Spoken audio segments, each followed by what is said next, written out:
tell you something about the work of the Sussex Martyrs Commemoration Council. And first of all, I'd like to thank Mr. Saunders for the use of the chapel, and one or two words as to why we're here this evening.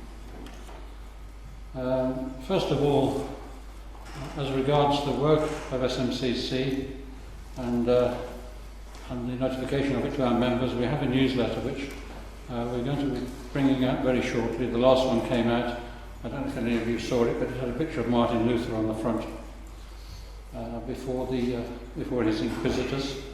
And we're going to have the same picture this year, but obviously with different information. For the purposes of exhibiting the work of SMCC, we're going to join with Christian Watch various exhibitions this year. The first one is in Devon, and that's on the 17th, 18th and 19th of this month. And the next one will be in Ardingly, South in England show. That's the 8th, 9th and 10th of June. And then the last one will be in October. So we're joining with Christian Watch, and we're obviously going to tell people at the exhibitions what the work of SMCC is all about. Sadly, SMCC, like so many Christian organisations now, is suffering from lack of interest, lack of zeal, although of course we've got a good number of people here tonight. But generally speaking, we don't get a lot of interest in terms of membership, in terms of the committee. And there's very little zeal for society generally in this country now, and indeed anywhere, I suppose. There was a time in this land when every Christian society was really well supported.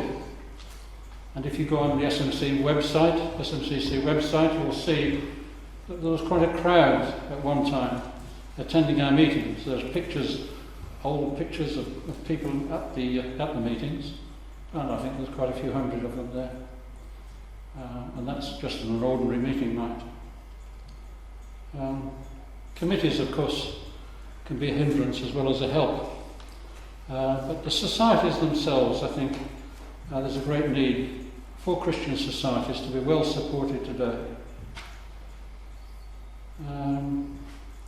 What is the work of Christian SMCC, and why do we do it? Well, first of all, I believe that we're not here to fill dead men's shoes. We're not here merely to worship sepulchres.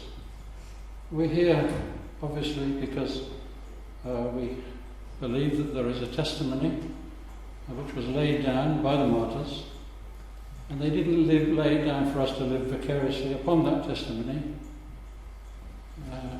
There's a great, I believe, error when we start to follow tradition. Lord Jesus said to the Pharisees, you say you have Abraham for your father. In that case, you should be doing the works of Abraham. And similarly, we shouldn't just be involved in curiosity or interest concerning the martyrs. We should be actually doing what they were doing, and that is facing a hostile world, standing for Christ. And there's a lot of talk sometimes about we should be winsome, or we should act winsomely. Well, I don't find the word winsome anywhere in the Bible, but I do find the words contending for the faith, earnestly contending for it, which was once delivered to the saints. I find the words, be thou faithful unto death. I find the words, I would that you were hot or cold, but because you're lukewarm, I'll spew you out of my mouth. There's a lot of excuse behind those words, winsome. We're not here to please society. We're not here to compromise with society. We're here to follow what the martyrs did, and that is to stand for Christ and the testimony of his word, which is what they did. So as I said, we're not, as an organisation, merely to support sepulchres and monuments. We're here surely to follow the leadings of the martyrs. The scripture says that to the New Testament church it pointed out the great cloud of witnesses that had gone before them. Abraham, Isaac, Jacob, and many of the martyrs who were slain. And it was pointed out to them as an example, not as a curiosity, not as a sideshow. And as I said in CC, we shouldn't be like sort of tour guides, showing people around the monuments, because I think we miss the point of what I said in CC is all about. It's keeping alive the memory of the martyrs and what they did, but for a purpose, that we in our generation can faithfully follow in their footsteps and in what they did. So I won't say too much more, because Mr. Scott Pearson is going to tell you all about Martin Luther, and hopefully we'll have a good example of that. It's the way we should behave in our generation. He was fearless, he was faithful, and he was for God. He was a man of his generation. But there are many of us here today, and we can be men and women of our generation, standing for what's right, standing for God, not merely observing things, not merely listening to interesting accounts of the martyrs, but going out and emulating them in our own society and in our own time. Every one of you were called to the kingdom by providence. God's providence put you here.